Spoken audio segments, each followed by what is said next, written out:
Voilà pour cette audition qui avait lieu hier à la commission des lois du Sénat. Pour en parler, j'accueille ici Dominique Vérien. Bonjour. Vous Bonjour. êtes sénatrice centriste de Lyon et vous êtes aussi co-rapporteur pour avis du budget de la justice. On le voit, hein, c'est très important cette question du budget, mais pas que. Alors tout d'abord, un mot sur le constat qui a été fait notamment par Chantal Arens, qui était la première présidente de la Cour de cassation jusqu'en juin dernier. Elle parle d'une justice en très grande difficulté. Son constat, il est presque apocalyptique. Aujourd'hui, on est au bord de la rupture pour la justice en France. On est au bord de la rupture. Ça fait un certain temps qu'on le dit. Et il a été important d'avoir ce rapport pour faire réellement un état général et qu'il puisse être partagé par tous. C'est le cas, hein. Visiblement, les conclusions du rapport ont été adoptées avec l'unanimité de tous les participants du comité. C'est ce qui a été dit hier. Tout à fait. Et sur certaines propositions, parfois que la majorité, mais une majorité assez large, semble-t-il. Il y a une crise majeure de l'institution judiciaire qui n'a plus les moyens de ses missions, a aussi dit la magistrate. Qu'est-ce que ça vous inspire? Il faut un plan d'urgence pour la justice après ces états généraux.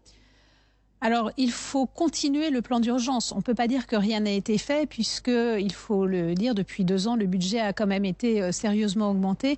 Alors, certes, plus sur la pénitentiaire que sur la justice judiciaire. Et donc là, il faut effectivement s'intéresser réellement à la justice judiciaire et s'intéresser à son fonctionnement. Je crois qu'il faut repenser à une justice du 21e siècle avec des demandes probablement différentes et des façons de faire et de fonctionner différentes.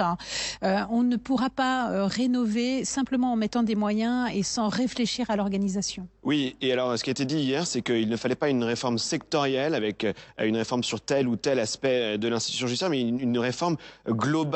C'est-à-dire qu'il faut tout revoir du sol au plafond sur le fonctionnement de notre justice. Ça a l'air colossal comme chantier. Alors en fait, c'est colossal. Et d'ailleurs, vous l'aurez remarqué, certains sénateurs ont dit, mais par quel bout commencer? Oui. Donc effectivement, par quel bout commencer? Et très probablement sur une organisation générale et peut-être en partant sur le côté technique, puisqu'on voit bien qu'à plusieurs reprises, l'aspect informatique au niveau du Sénat, nous dénonçons depuis au moins 2 ans, depuis que nous sommes co-rapporteurs avec Agnès Canayer. Ce point est crucial, notamment sur le fait de pouvoir dialoguer entre les services, avoir un meilleur lien entre le pénal et le civil, parce que parfois ça se parle au sein du civil. Le rapport le demande, plus de collégialité. Je pense que c'est utile pour mieux travailler. Pas des magistrats seuls devant le justiciable, mais plusieurs juges qui puissent travailler ensemble sur les affaires. Ensemble et partager, même quand ils ont des spécialisations différentes. Voilà. C'est un des sujets que j'ai abordé. Le juge aux affaires familiales doit pouvoir travailler en étroite collaboration avec le juge des enfants, parce qu'on se rend compte qu'un sujet familial, en général, est complexe et il ne touche pas que le couple ou que les enfants. Alors, on a entendu, hein, il y avait quand même une demande de moyens avec le recrutement de 1500 magistrats, de 2500 fonctionnaires adjoints qui puissent aider les magistrats, de 2500 juristes assistants. Ce sont les demandes qui ont été dites hier. Mais on a entendu quelque chose de plus surprenant, en tout cas pour ce qui est de ma part. François Molins qui dit qu'il faut refondre le code de la procédure pénale. C'est-à-dire que même le fonctionnement de la procédure pénale doit être revu en France. Je crois que c'est une demande forte de la police.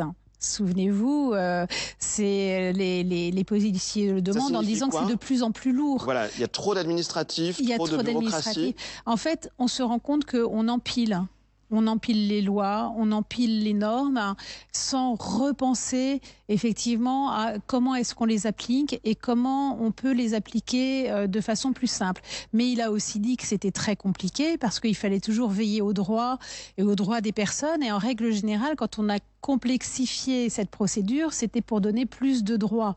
Donc comment faire pour simplifier sans retirer du droit? Et là, c'est un vrai gros travail. Il nous reste un peu moins d'1 minute, Dominique Vérien. Je voulais qu'on évoque ensemble la question des prisons, car on a entendu Jean-Marc Sauvé dire qu'il n'était pas nécessaire de construire plus de prisons que celles qui ont déjà été annoncées, qu'il fallait en revanche mieux aménager les peines. Ça va un peu à rebours, un petit peu de la doxa que l'on entend dans l'opinion publique. Vous trouvez pas? Alors, moi j'ai entendu 2 choses et j'en rajouterai une 3e. Je crois que l'aménagement des peines, ça fait longtemps que c'est demandé et la raison probablement pour laquelle c'est mal perçu dans le public, ça n'est pas tant parce que les peines sont aménagées que parce qu'on a l'impression qu'elles ne sont pas exécutées. elles ne sont pas exécutées parce qu'il est difficile de trouver des travaux d'intérêt général.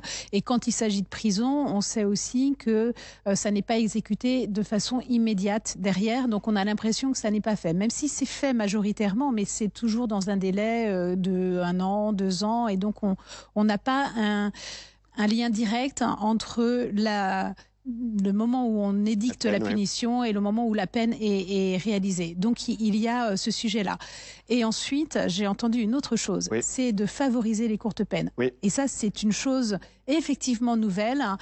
C'est plutôt anglo-saxon, ou en tout cas dans le nord de l'Europe, le fait de tout de suite mettre en prison pour tout de suite calmer. Et on se rend compte, a priori, que dans le nord de l'Europe, ça fonctionne pour ne pas avoir de récidive. Et merci Dominique Veil. Encore beaucoup de choses qu'on pourrait évoquer, tant le constat est vaste, mais ça tombe bien, le Sénat, un de ses tout premiers débats, l'ouverture de la séance au mois d'octobre, le 4 octobre, aura ce débat dans l'hémicycle sur la justice. Donc on va voir ce débat revenir très vite ici au Sénat. Merci. Merci.